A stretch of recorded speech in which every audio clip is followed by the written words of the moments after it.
Breaking news అందుతా ఉంది. బీసీలకు సంబంధించినటువంటి విషయంలో రిజర్వేషన్లను బీసీలకు సంబంధించినటువంటి కులగణన మొత్తం కులగణనే చేయకుండా ఎలక్షన్స్ను లోకల్ బాడీ ఎలక్షన్స్ను నిర్వహించాలని ప్రభుత్వం నిర్ణయించినట్టుగా మనకైతే వస్తున్నటువంటి సమాచారాన్ని బట్టి అయితే అర్థమవుతా ఉంది. వచ్చే నెల ఆగస్టులో ఖచ్చితంగా ఎలక్షన్స్ని అయితే నిర్వహించనున్నట్టుగా ఇప్పటికే రాష్ట్ర ప్రభుత్వం నిర్ణయించిందనేటువంటి వార్త అయితే వస్తూ ఉంది. మనం సెక్రటరియట్ వద్ద ఉన్నాము. సెక్రటరియట్ వద్దకి బీసీ సంఘాలకు సంబంధించినటువంటి నేతలు కొంతమంది ఇప్పుడిప్పుడే చేరుకుంటా ఉన్నారు. ఖచ్చితంగా రిజర్వేషన్లను కేటాయించిన తర్వాతనే జనాభా దామాషా ప్రకారం రిజర్వేషన్లను కేటాయించిన తర్వాతనే లోకల్ బాడీ ఎన్నికలు నిర్వహించాలనేటువంటి మాటనైతే వారు చెప్తా ఉన్నారు. ప్రధానంగా మేనిఫెస్టోలో మీరు చెప్పినటువంటి ఆ యొక్క విషయాన్ని 42% రిజర్వేషన్లను పెంచిన తర్వాతనే మీరు కామారెడ్డి డిక్లరేషన్లో చెప్పినటువంటి ప్రతి దాన్ని అమలు చేయాలని చెప్పేసి అయితే చెప్తా ఉన్నారు. మనతో పాటుగా బీసీ సంఘం జాతీయ అధ్యక్షులు జాజుల శ్రీనివాస్ గౌడ్ ఉన్నారు. మీ దృష్టికి ఈ విషయం ఏమైనా వచ్చిందన్న?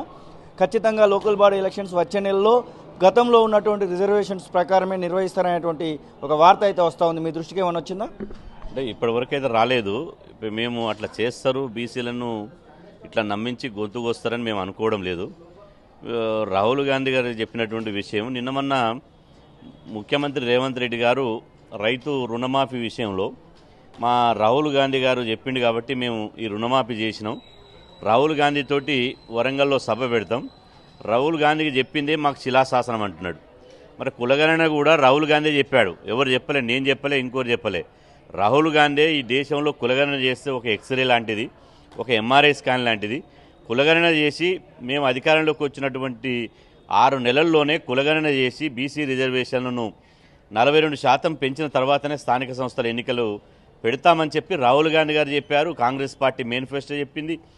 అదేవిధంగా కామారెడ్డిలో కూడా స్పష్టంగా మేము అధికారంలోకి వస్తే 6 నెలల్లోనే ఇలా బీసీ రిజర్వేషన్ 42% పెంచుతాం, సమగ్ర కులగణన చేసి ఈ కార్యక్రమాన్ని నిర్వహిస్తామని చెప్పి వారు చెప్పడం జరిగింది.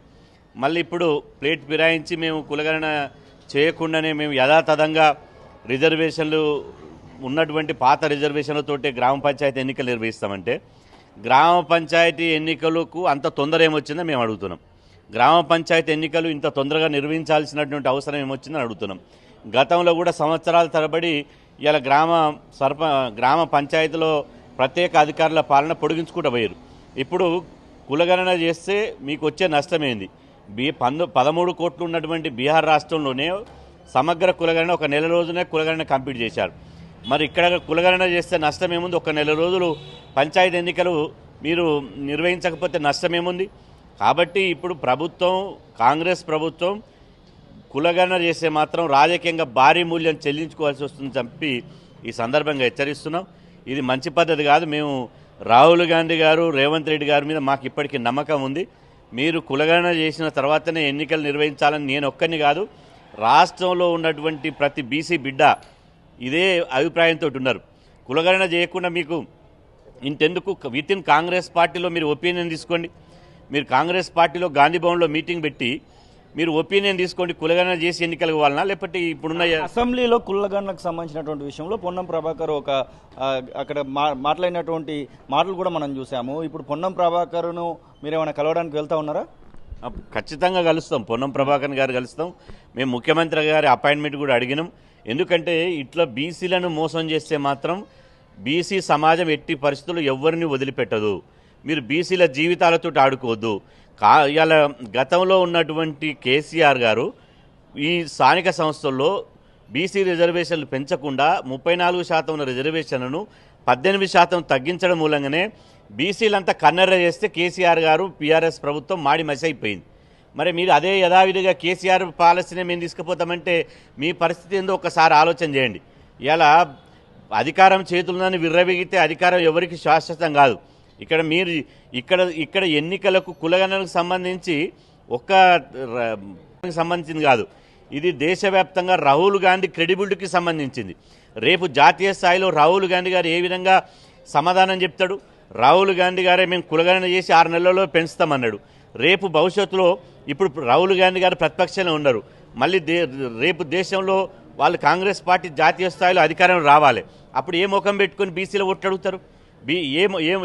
బీసీలకు ఏం సమాధానం చెప్తారు? ఇవాళ బీసీలకు రిజర్వేషన్లు పెంచకుండా ఈ కులగణన చేయకుండా మీరు ఎన్నికలు హడావిడిగా పెడతామంటే మాత్రం ఎట్టి పరిస్థితుల్లో రాష్ట్రం బగ్గుమంటది. ఏ బీసీ సమాజం కూడా ఒప్పుకోదు.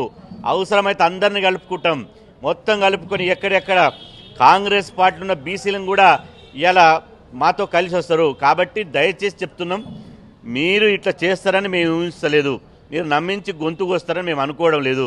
ఇప్పటికీ మా విశ్వాసం ఉంది. మీరు కనుక కాదు కూడదని పోతే మాత్రం కేసీఆర్ పట్టిన గతే మీకు పడుతుందని చెప్పి హెచ్చరిస్తున్నాం. ఇప్పుడు సెక్రటరియట్ దగ్గరికి మీరు ఎందుకు వచ్చారు? అసలు సెక్రటరియట్ దగ్గరికి ఏదైనా వేరే విషయం పైన వచ్చారా, లేకపోతే ఈ రిజర్వేషన్లు పెంచకుండానే లోకల్ బాడీ ఎలక్షన్స్ నిర్వహిస్తారని చెప్పేసి ఏమైనా సమాచారం వచ్చిందా? ఈరోజు గతంలో ముఖ్యమంత్రి గారు మొన్న 15వ తారీఖు నాడు సచివాలయంలో ఉన్నత స్థాయి అధికారుల పంచాయతీరాజ్ బీసీ వెల్ఫేర్ల మీటింగ్ పెట్టి కులగణన మీద, ఈ రిజర్వేషన్ల మీద ఉన్నత స్థాయి సమావేశం ఏర్పాటు చేయడం జరిగింది. ఆ సమావేశంలో అసెంబ్లీ కంటే ముందే మరొకసారి మళ్ళీ ఇది ఎన్నికలకు, లోకల్ బాడీ ఎన్నికలకు మళ్ళొకసారి మీటింగ్ పెడదామని అనుకున్నాడు. కానీ మీటింగ్ పెట్టలేదు. అసెంబ్లీ బడ్జెట్ సమావేశం నిన్న బడ్జెట్ ప్రవేశపెట్టారు. కాబట్టి కులగణన మీద ఏం చెప్తారు? ఇప్పుడు 4 గంటలకు సచివాలయంలో ఇలా పంచాయతీరాజ్ అధికారులతోటి, మినిస్టర్లతోటి ఉన్నత స్థాయి సమావేశం ఏర్పాటు చేసినని తెలిసింది. కాబట్టి దీని మీద గౌరవ మంత్రివర్యులు పొన్నం ప్రభాకర్ గారిని కలవడానికి మేము వచ్చినాం. ఖచ్చితంగా కలుస్తాం. ఎంత రాత్రి అయినా కలిసి క్లారిటీ తీసుకొని పోతాం. ఈరోజు కులగణన చేయకపోవడం మూలంగా బీసీలకు వచ్చే నష్టమేం లేదు. వచ్చే నష్టం కాంగ్రెస్ పార్టీకే నష్టం. ఇది గుర్తుపెట్టుకోండి, రాసి పెట్టుకోండి. మీరు రాహుల్ గాంధీ మాటే మాకు శిలాశాసనం అన్నప్పుడు బీసీల విషయంలో శిలాశాసనం కాదా?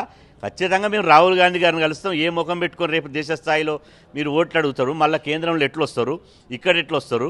అధికారం రాగానే కళ్ళు నెత్తికెక్తాయా? అధికారం రాగానే అహంభావం పెరుగుతుందా? అంటే బీసీలంటే అంత చిన్న చూప, బీసీలంటే అంత వివక్షత, బీసీలంటే అంత చేతగాని వాళ్ళు అనుకుంటారా? బీసీలు తలుచుకుంటే ఏమైందో కేసీఆర్నే చూసారు.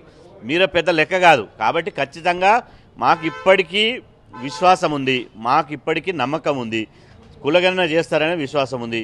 చెయ్యకపోతే మాత్రం ఎవరిని కూడా వదిలిపెట్టే పరిస్థితి లేదు.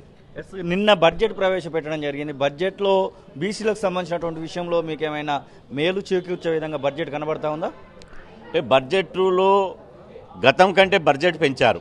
గతంలో కేసీఆర్ ప్రభుత్వంలో 5,000 కోట్లు ఉన్నటువంటి బడ్జెట్ను 9,000 కోట్లకు పెంచారు. ఓ 4,000 కోట్లు పెంచారు. కానీ సంతోషం.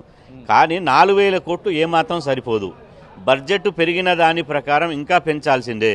అదేవిధంగా బీసీలకు సప్లాన్ పెడతామని కూడా కామారెడ్డి డిక్లరేషన్లో పెట్టారు. బీసీ సప్లాన్ ఊసేది బడ్జెట్లో, బీసీ సప్లాన్ పెట్టాలి కదా. అదేవిధంగా మా సోదర ఎస్సీలకు, ఎస్టీలకు, అదేవిధంగా మైనార్టీలకు, ఇతర అగ్రకులాలకు అందరికీ బడ్జెట్ పెంచారు. కానీ బీసీల జనాభా దామాష ప్రకారం బడ్జెట్ పెంచలేకపోయారు. ఇది ఒక రకంగా చూస్తే బీసీలకు అన్యాయం జరిగినట్టుగా భావిస్తున్నాం. బీసీలను దయచేసి మీరు తక్కువ అంచనేస్తే మీకు రాజకీయంగా నష్టమే తప్ప బీసీలకు ఒరిగేది ఏం లేదు. 10 ఏళ్ళు నష్టపోయినాం బీసీలం కేసీఆర్ ప్రభుత్వంలో. ఇప్పుడు 5 ఏళ్ళు ఉంటాయి. తర్వాత వచ్చేది ఎవరో చూసుకోండి. ఇక వీని ఎవరిని నమ్మే పరిస్థితి ఉండదు బీసీలు. కాబట్టి బీసీలు రాజకీయంగా ఒక కార్యాచరణతో ముందుకు వస్తే నష్టపోయేది మీరే. కాబట్టి ఈ విషయం తెలుసుకోవాలి. కాంగ్రెస్ పార్టీ ఏడనైనా ఇదే పని. అధికారంలో రాకముందుకు ఒక మాట, అధికారంలోకి వచ్చినాక ఒక మాట చేస్తే ఏమైంది? ఇప్పుడు జాతీయ పార్టీగా ఉన్నటువంటి కాంగ్రెస్ పార్టీ ఇలా బీహార్, ఉత్తరప్రదేశ్, తమిళనాడు, పశ్చిమ బెంగాల్ ఈ రాష్ట్రాల్లో ఎందుకు పోయింది? ఇలా మహారాష్ట్రలో ఎందుకు కాంగ్రెస్ విడిపోయింది? బీహార్లో ఎందుకు పోయింది? తమిళనాడులో ఎందుకు పోయింది?